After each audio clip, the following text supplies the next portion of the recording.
welcome back. It's hour two, the last hour for the week. It's a Freaky Friday, and you're watching Liquid Lunch on Newsmax TV. We're going to end out your week with a bang, and leading off hour two, it's none other than E. O'Brien Murray. He joins us today, as he has many, many times in the Newsmax headquarters here in New York. And Obi, we talked to Jen Kearns a little earlier, but I mean, snooze TV, and whoever was making noise was just grandstanding. I tweeted it out last night. I need more coffee when I was watching it. Everybody I was watching I fell asleep. I thought it was because I wake up at 3 a.m. I ordered a coffee, and everybody else at the table started ordering a coffee down the street watching this. It's crazy. Yeah. I mean, it's like there's like a bunch of clones. They're all trying to give away something free, and then you got these grandstanders outlying on the thing like Yang and Castro throwing in bombs from left field. Beto. Castro was I think left out, frankly, where he was placed on the stage, and if he took one more step, he'd fallen off the stage. Well, he took that step himself last night. When you take a shot at anybody, especially the guy in the lead, and you're the guy way down, in the bottom of the heap out of the 10 on stage. Forget about the 10 that didn't make it, and you were factually wrong. That just backfired. Well, so he was factually wrong, and it was a cheap shot, and it was impolite. But no. One of them was factually wrong. One of the attacks was impolite, and the next, You're right. I mean, it was like each one was wrong in its own way. So the fact that all the news networks, including us, are talking about him today, did it actually serve his purposes for this guy that almost nobody knew? If you look on the computer and look at Kamala Harris, how did she do when that? Oh, that's right. She went up and back down. Castro won't even get the bump up that ended up. He doesn't have the organization. Warren's got a great organization. Harris got a great bump, but then after that, she had no organization to benefit from it. Even I heard Dean talking about this, Governor Dean, when he was running. When he got a spike, he didn't know what to do with it. He knew what to do, but they didn't have the organization to grab it. And Warren right now is one of the best organizations in the Democratic Party. From every report and what you hear in Iowa. When New Hampshire, not as much because that's Bernie Sanders and Warren's already there. Yep. And then South Carolina. Biden is really holding his own in South Carolina because it is because of the black vote down there. And Obama territory. Not just Obama territory. It is the black vote that is so significant. Jesse Jackson won in a South Carolina primary. That is so significant down there. So it's in general the masses they have. Yeah, I feel like when you keep hearing the left-wing media saying, "Oh, Donald Trump is stuck at 38% of the vote." 38%. His ceiling is at 38%. That's like with their registered voter polls. That's giving him 0% of the independents and Democrats. There's some out there that still will vote for Trump. But in the markets, Obi, when a stock is like really high and it drops quick, and then it pops up the next day, like it looks like it's recovering, and everybody goes, "It's coming back."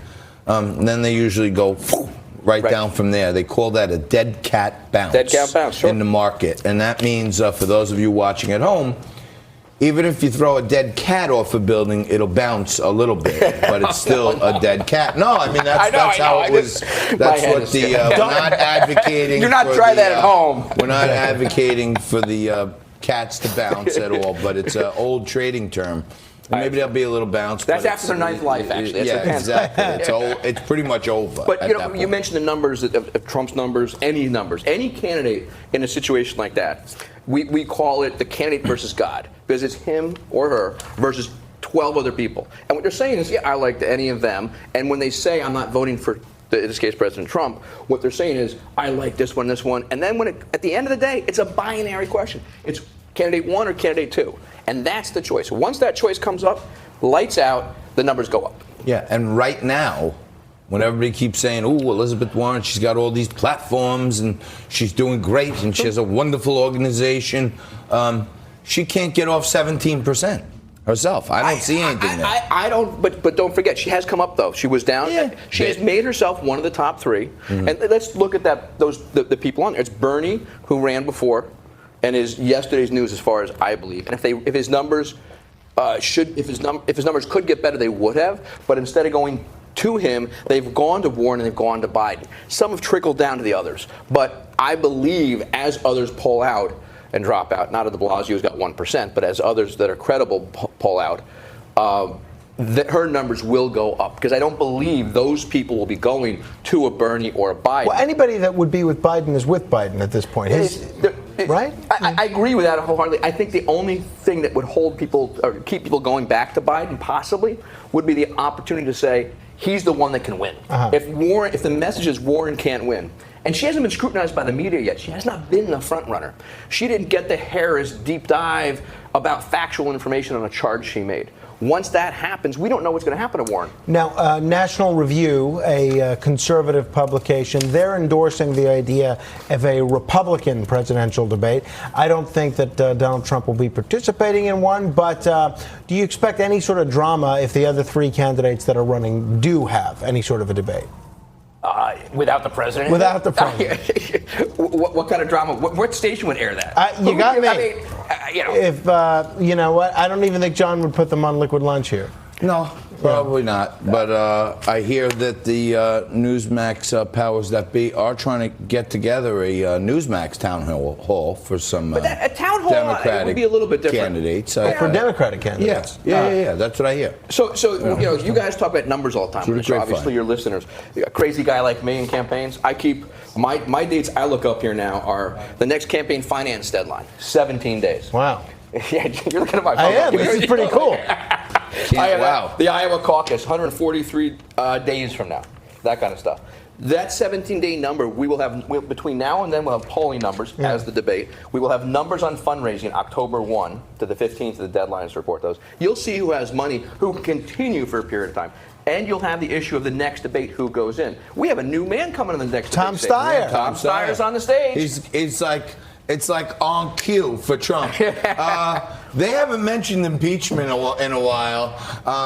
Beto said we're going to confiscate the guns. Cue Tom Steyer, bring him in and make everybody talk about impeachment. It's like right from such. The only thing that would be better for Trump is if de Blasio somehow makes the next debate and then starts bashing the cops again. He was debating last night. Can you see him on Twitter? I saw that. No, I didn't hear about this. I didn't hear about this. Or his staff was, at least, wherever they were. Probably Gracie Mansion sitting up Right, there. he was explaining all the perspectives that were missed by his exclusion Or from what the he debate. did, and nobody else on that stage has any accomplishments. Right, exactly.